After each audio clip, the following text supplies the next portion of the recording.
Welcome. Pull up a chair.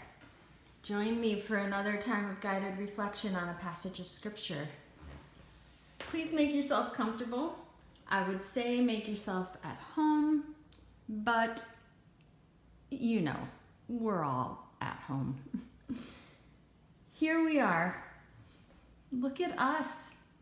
The extroverts are working on their YouTube videos, and the introverts are actually appreciating Zoom in small doses. Look at us. We've all got to-do lists now. Walk dog, color, send a birthday card to Gramps, watch a video, clean out the junk drawer, start a journal, call mom, clean out the other junk drawer.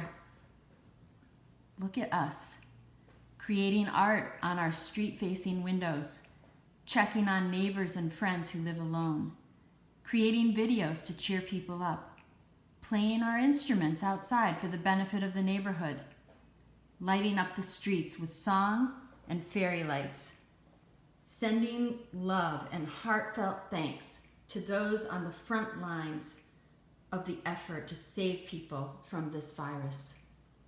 Look at us.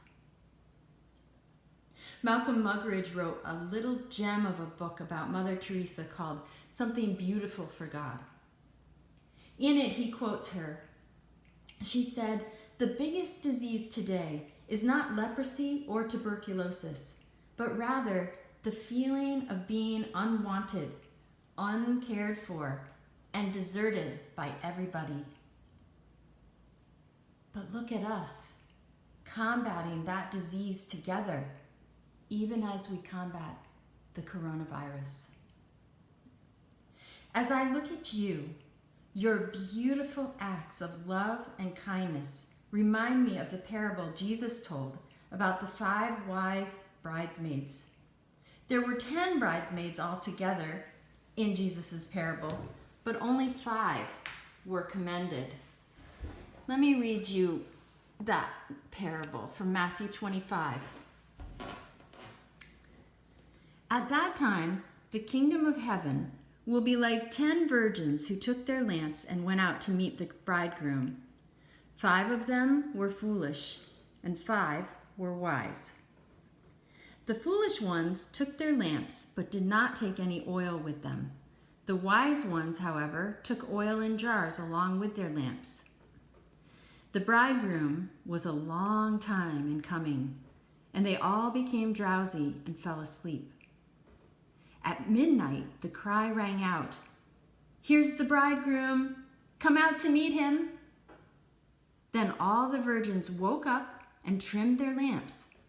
The foolish ones said to the wise, 'Give us some of your oil. Our lamps are going out.' 'No,' they replied, 'there may not be enough for both us and you. Instead, go to those who sell oil and buy some for yourselves.' But while they were on their way to buy the oil, the bridegroom arrived. The virgins who were ready went in with him to the wedding banquet, and the door was shut."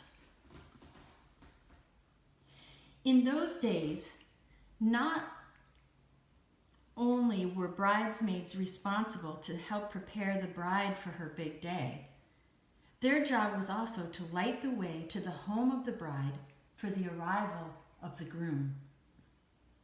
They would have used clay lamps that burned olive oil for fuel.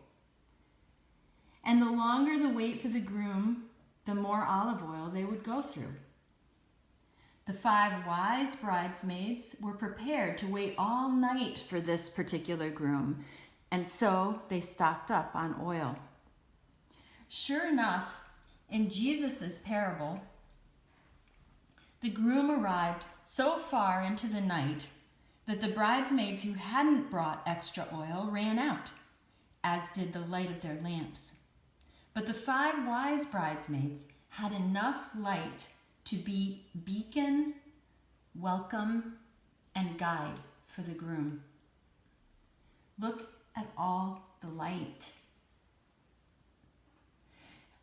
Your loving actions are lighting a beacon, welcome, and way for the sick, the lost, and the lonely. You are lighting the way for God. And that's why I was reminded of this parable. Let me leave you with some questions for reflection. You may want to go get a journal or a piece of paper and write them down. So I'll give you just a couple seconds. Ready? As you review your day, was there a moment when you intentionally did something beautiful for someone? Did someone do something beautiful for you? Even a small action, even a smile, can shine brightly on a dark day. How did this action increase your awareness of God's presence? When else have you experienced God's presence or felt God's absence today? Sit for a moment in silence as you consider when it was that you did not feel God's presence. Where were you?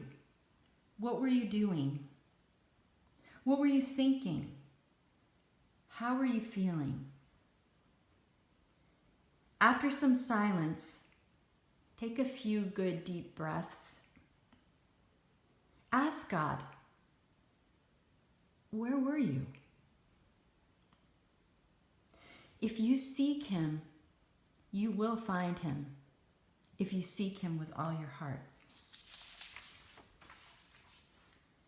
Is there something you need to release or confess to God? Thank God that light exposes what lurks in the dark. Now that you've seen what's there, bring it to God and let God do with it as he will. Do you feel dangerously low on oil? Ask God for more. Remember, shine your light. A spectacular celebration awaits us, and the groom is on his way. Blessings, everybody.